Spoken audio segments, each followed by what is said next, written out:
રાજકોટમાં અકસ્માતનો સિલસિલો ક્યારે અટકશે એ તો મોટો પ્રશ્ન છે। મોરબી રોડ નજીક જકાતનાકા પાસે બેફામ ડમ્પર ચાલકે અકસ્માત સર્જ્યો।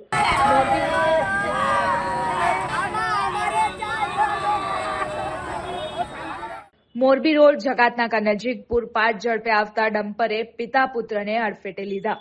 પિતા બાળકને લઈને હોસ્પિટલ જતા હતા ત્યાં જ ઘટનાનો શિકાર થયા અને આ ભયાનક અથડામણમાં પિતાની નજર સામે જ પુત્રનું કમકમાટીભર્યું મોત નીપજ્યું હતું। આ અકસ્માતમાં 8 વર્ષીય બાળકનું મોત થતા પરિવારમાં ભારે આક્રંદ જોવા મળ્યો હતો અને તેને લઈને જ પરિવાર દ્વારા ઘટના સ્થળે ચકાજામ કરવામાં આવ્યો હતો। અકસ્માતની ઘટનામાં પરિવાર દ્વારા ન્યાયની માંગણીને લઈ ચક્કાજામ કરવામાં આવ્યો હતો।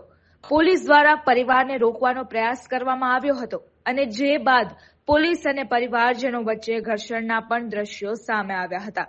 ડમ્પર ચાલક ભાગવા જતા સ્થાનિકોએ પકડી પોલીસને સોંપ્યો હતો।